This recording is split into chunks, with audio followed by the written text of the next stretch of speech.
1 жылдық асқа шақыру. Анамыз Абылқасым қызы Бибарап. Дүниеге келеді адам, кетеді адам. Кімге қоныс болмаған дүние жалған. Алланың бұйрығына дауа бар ма? Өзі берген өмірін өзі алған.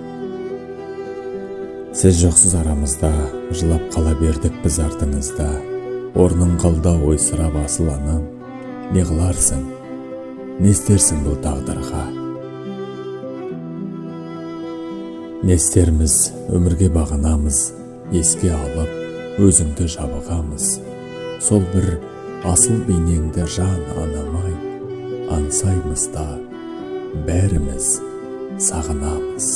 Құрметті ағайын туыс бауырлар, құда жекжат, дос жаран және анамыздың көзін көрген бар